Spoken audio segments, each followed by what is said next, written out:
예, 우리는 지금 계속해서 이 아브라함의 이야기를 보고 있습니다. 지난주에 보셨듯이 그는 기근이 들자 약속의 땅을 버리고 이 애굽으로 내려가죠. 그리고 그곳에서 그는 그 하나뿐인 아내 사례를 잃어버릴 위기에 놓이게 됩니다. 어떻게든 살아보려 그 애굽으로 내려갔던 그의 계획이 도리어 그를 가장 큰 위기로 빠뜨린 것이지요. 그러나 but 우리 지난주에 목사님이 but을 많이 강조하셨는데요. 하나님이 그런 그를 구해주시죠. 아무것도 잘한 것이 없고 오직 실수만 한 아브라함에게 하나님께서 은혜를 베푸신 겁니다. 우리가 만약 지금 잠시 멈춰서 이 아브라함 입장에서 지금 생각을 해본다면 이 하나님의 도우심이 물론 아브라함에게 좋기는 하지만 동시에 조금 낯설기도 하고 생소하지 않았을까라는 그런 생각도 저는 듭니다. 다른 말로 하면 아브라함은 지금 이 상황에서 역시 하나님이 나를 구하러 오실 줄 알았어가 아니라 아니 이분이 지금 왜 여기서 날 도우시지 하고 오히려 의문을 가졌을 거라는 것이죠. 그 이유는 오늘날 우리의 대부분의 이제 종교가 그렇듯이 당시 시대의 종교에서나 또 사회에서나 이 은혜라는 개념은 거의 존재하지 않았기 때문입니다. 그러니까 누군가가 신에게 잘못을 하던가 혹은 신과의 약속을 어겼을 때 돌아오는 결과는 오직 벌과 저주였던 것이죠. 그러니까 심는 대로 거둔다는 그런 논리입니다. 따라서 아브라함은 이 은혜를 받았을 때 상당히 많이 놀라지 않았을까 싶습니다. 이 하나님은 정말 특별한 것 같다. 정말 이분은 이렇게 약속을 지키시는구나 하고요. 그리고 이런 은혜를 베푸시는 하나님을 이제 그는 더 알아가고 싶었겠죠. 그가 그랬을 거란 증거가 이제 오늘 본 3, 4절에 나옵니다. 파워포인트 한번 눌러주시겠어요? 네, 보시듯이 그는 애굽에서 나오자마자 이제 예배를 드립니다. 바로 자신이 하나님을 처음으로 예배했던 그 똑같은 장소에서 말이죠. 그러나 비록 같은 장소이지만 그때와 지금 이 예배를 드리는 아브라함의 마음은 그러니까 처음에 드렸고 같은 장소지만 그 마음은 결코 같지 않았을 거란 생각이 듭니다. 예컨대 만일 우리도 이렇게 아브라함 같이 죽다 살아난 경험을 한다면 그래서 하나님께서 저희를 어떤 큰 우리가 어떻게 해결할 수 없는 위기에서 건져내 주시는 그래서 그분이 우리를 늘 지켜주신다는 그 약속이 그냥 단순히 우리가 머리로 아는 것이 아니라 우리 삶의 현실이 되었던 것을 경험을 한다면 하나님께 드리는 우리의 예배의 마음과 자세는 결코 같을 수가 없겠죠. 우리의 삶도 마찬가지고요. 따라서 오늘 이 13장에 나온 아브라함은 그동안 지금까지 우리가 보았던 아브라함과는 조금은 다른 모습을 보여줍니다. 그래서 이제 본문을 조금 더 자세히 보려고 하는데요. 이제 5절에서 8절을 보시면 파워포인트 한번 더 부탁드릴게요. 여기 이제 쭉 나와 있죠. 그 애굽에서 큰 어려움을 겪고 난 아브라함과 그의 일행에게 다시 또 문제가 찾아옵니다. 그렇지만 이제 아이러니한 것은 12장에서는 기억하시겠지만 그때는 기근이 있어서 그러니까 무언가가 없어서 문제가 찾아오고 시험이 찾아왔다면 이제는 너무나 많은 부로 인해 무언가가 많아서 문제가 찾아온 것이지요. 물론 우리는 더 있으면 좋은 거 아니야? 이건 배부른 소리인가 할 수도 있겠지만 뭐 없어서 고민하는 것보다는 낫잖아요. 그런데 당시의 재물은 이제 생각을 우리가 좀 해보면은 이 은행 통장이 아니었단 말이에요. 그러니까 여기에 나온 대로 양과 소 같은 가축이 자신의 재산에 굉장히 많은 포션을 차지했는데 그런데 이제 이 양과 소와 가축들은 얘네는 돌아다닐 땅도 많이 필요하고 엄청 먹어대니까 땅이 부족한 이런 문제가 생긴 것이죠. 그런데 여기서 이제 또 본문을 또 우리가 자세히 보시면요. 이게 그냥 단순히 부가 많아서 문제가 생긴 것 같아 보이지는 않습니다. 그러니까 달리 말하면요. 물질의 문제보다도 조금 더 깊은 어떤 다른 문제가 있어 보인다는 것이죠. 따라서 이제 7절을 보시면요. 이제 여기 7절을 보시면 여기에는 가나안 사람과 브리스 사람도 있습니다. 그러니까 아브라함과 롯만 있었던 건 아니에요. 근데 막상 이제 8절에 나왔듯이 막상 싸움은 유난히 아브라함과 롯의 목자들끼리만 붙은 거죠. 그러니까 그 둘 사이에만 지금 어떤 세력 다툼 아니면 혹은 어떤 기싸움이 있는 것입니다.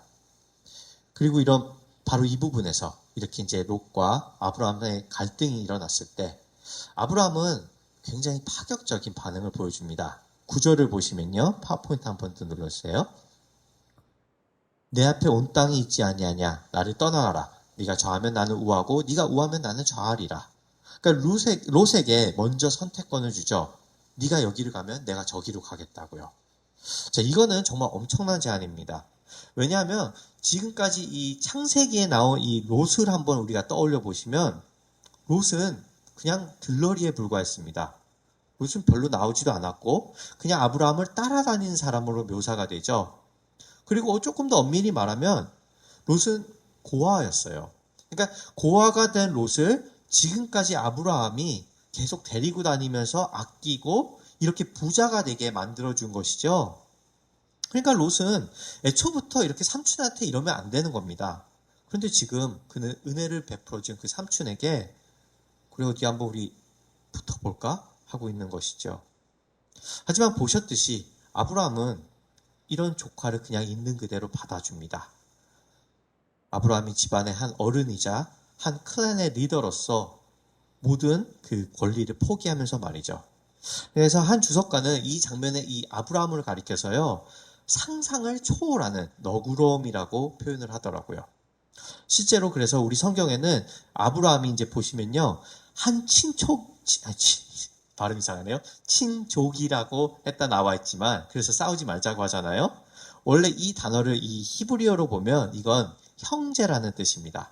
그러니까 달리 말하면 아브라함이 얼마나 롯을 자신과 형제처럼 동등하게 여겼는지 그리고 또 롯을 얼마나 아꼈는지를 이 한 단어로 우리는 통해 알 수 있는 것이죠.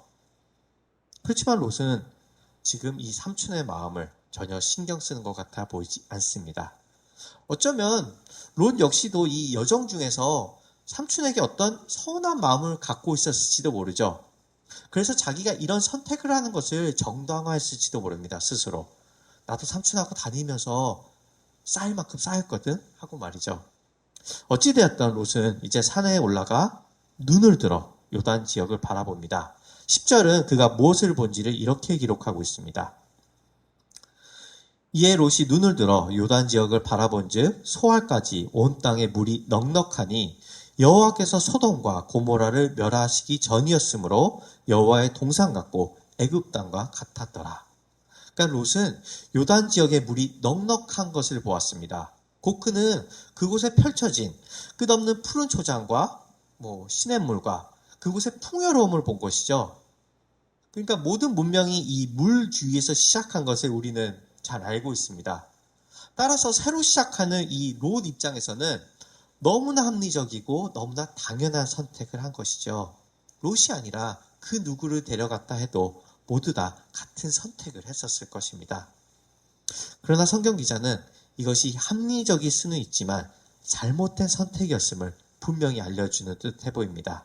이제 여기 9절에 나온 것처럼 이곳이 소돔과 고모라를 멸하시기 직전이라 밝히면서 말이죠. 그러니까 어떤 안 좋은 기운이 있는 것을 암시하는 거죠. 그리고 실제로 독자들이 이것을 혹시라도 캐치하지 못할까봐 오늘 그 본문에서 보신 것처럼 13절에는 롯이 옮긴 그곳은 아주 적나라하게 소돔 사람은 하나님 앞에 큰 죄인이라 기록을 하고 있고요. 그렇지만 저에게 이 10절에서 정말 흥미로웠던 부분은요. 우리가 같이 한번 다시 보시면 바로 이 요단 지역이 롯에게는 여호와의 동산 같기도 하지만 동시에 애굽 땅과 같았다는 것입니다. 조금 의아하시지 않나요? 물론 여호와의 동산, 그러니까 에덴이겠죠. 에덴과 애굽 둘 다 아름답고 풍요롭긴 하지만 어떻게 에덴과 애굽이 너무나 질적으로 다른 그 두 장소가 롯에게는 같아 보일 수가 있을지 궁금한 것이죠. 어쩌면 롯은 그저 눈에 보이는 풍요로움만 있다면, 그래서 물질적으로 좋아 보이기만 한다면 그것이 에덴인지 애굽인지 분간할 수 없을 정도로 그 능력을 잃어버린 걸 수도 모릅니다. 그러니까 좀 죄송한 표현이지만 지금 욕망의 눈이 멀어서 똥인지 된장인지 구분을 못하는 것이죠. 그렇지만 우리는 이런 롯을 이해할 수 있지 않을까 싶습니다. 우리도 때로는 이 마음속에서 어떤 결정을 할 때 그런 마음이 들 때가 있죠. 아, 이건 아닌 것 같은데. 이거는 분명히 하나님 보시기에도 좋을 것 같지 않고, 그곳에 가면 이게 영적으로 어떤 위험함이 있을 것 같은 그런 느낌을 받을 때가 있는 것 같아요. 그렇지만 그때마다 우리는 또 우리의 욕망 안에서 나오는 다른 목소리를 듣죠. 그러니까 처음 드는 마음은 분명 그곳은 가면 안 되는 애굽인데 스스로를 설득하는 거죠. 아니야, 잘 보니까 애굽이 아니라 에덴 같아 보이기도 하다. 아, 잘 보니까 에덴이네 하고 그냥 스스로를 속이며 타협하는 선택 말이죠. 자, 그런 면에서 그곳을 먼저 차지하고 싶었던 이 롯의 깊은 내면 속에는 물질 이상의 어떤 다른 이유 역시 있었던 것으로 보여지기도 합니다. 그는 이미 아브라함과 함께 충분한 부를 누리고 있었던 것으로 보이기 때문이죠. 그러니까 제가 가장 좋은 예를 생각하다가 들었던 생각이 이거였습니다. 적합한 예인지는 모르겠지만 저한테는 가장 적합했어요. 그러니까 제가 실은 이 드라마를 볼 때 어떤 분들은 이렇게 뭐 좀비 드라마를 좋아하시는 분도 있지만 저는 주로 마약류를 좋아해요. 그러니까 미국에서 이 마약 드라마가 굉장히 잘 만들어요. 그러니까 마약을 좋아하는 게 아니라 마약 드라마를 좋아하는 겁니다. 근데 이제 이 마약 드라마 시리즈를 보다 보면요. 그 배경이 한국이든 미국이든 남미든 그 어떤 굉장히 비슷한 패턴이 나와요. 그게 뭐냐면은 이렇게 어떤 부하가 있어요. 마약 직원이 이제 말단이죠. 근데 그 사람이 이제 뭐 어떤 객기를 부려서 어떤 굉장한 마약을 발견해서 막 나중에 조직의 보스까지 오르게 되면요. 정말 상상할 수 없는 돈을 벌게 됩니다. 그러니까 막 보면은 말 그대로 막 베개 안에 돈을 넣어서 그걸 베고 자더라고요. 그러니까 엄청난 돈을 쌓아요. 그러면 이제 보는 시청자 입장에서는 우리가 드는 생각 그런 거죠. 와, 말단 직원이 저 정도 벌었으면 만족하고 살아야 되는 거 아닌가? 응? 좋은 일에서 본 것도 아닌데. 그러니까 그런 시각을 우리는 갖지만 막상 그 마약 조직원은요. 거기에 만족하지 않고 다른 곳에 시선을 돌리기 시작합니다. 바로 사회에서 인정받기 원하는 것이죠. 그래서 막 남미 드라마를 보던 한국의 그런 마약 그런 사람의 시리즈를 봐도 그 사람들은 그때부터 막 지역사회에 돈을 엄청나게 투자해요. 그래서 현수막에 자기 이름을 걸고 축구팀을 만들고 정치에 기웃거리고요. 심지어 그 콜롬비아의 마약왕 그 누구였더라? 파블로 에스코바는 그 나라의 대통령이 되기까지 하려고 했대요. 그러니까 이것이 보여주는 것은요. 우리 인간에게는 부로 채워지지 않는, 돈으로 채워지지 않는 자기가 가치 있는 사람이라는 것에 대한 엄청난 강한 인정 욕구가 있다는 것이죠. 우리가 자주 언급하는 그 신과 같이 되고 싶은 죄성입니다. 저는 그렇지만 지금 이 롯이 보여주는 행동이 바로 이 모습이라 생각합니다. 그는 지금까지 삼촌의 그늘 아래서 삼촌의 이런 어떤 사이드킥으로 있었던 것이 불만이었겠죠. 그래서 그도 이제 어느 정도 부가 쌓이고 자기만의 세력이 생기고 힘이 생기자 자기 역시 이제는 자신의 이야기를 쓰고 싶었던 것 같습니다. 그러니까 지금까지 자기를 거두어준 삼촌의 상황이나 관계보다는 이제 이곳에 가면 드디어 내가 이제까지는 삼촌의 들러리로 있었던 내가 이 롯이 드디어 주인공이 되고 드디어 그때 사람들이 우리 삼촌이 아니라 이제 드디어 나를 주목하겠구나 하고 그는 생각했겠죠. 우리는 이 롯을 물론 잘못됐다 해야 하지만 동시에 이 롯에게 묘한 동질감을 느낄 수 있지 않을까 합니다. 아니 그래야만 한다고 저는 생각이 들어요. 왜냐하면 실제로 살펴보면 우리 모두가 다 이만큼 가치 있는 사람이고 어떻게든 다른 사람에게 인정받기 위해 아둥바둥 되면서 살아가니까요.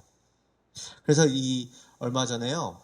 저희 와이프와 또 다른 집사님 부부하고 이야기를 하다가 이제 그런 이야기가 나왔습니다. TV에서 좀 유명한 분이 그런 얘기를 하셨대요. 요즘 세상은 이 스마트한 걸로는 안 되고 세비해야 된다고요. 세비해야 된다는 표현 많이 들어보셨나요?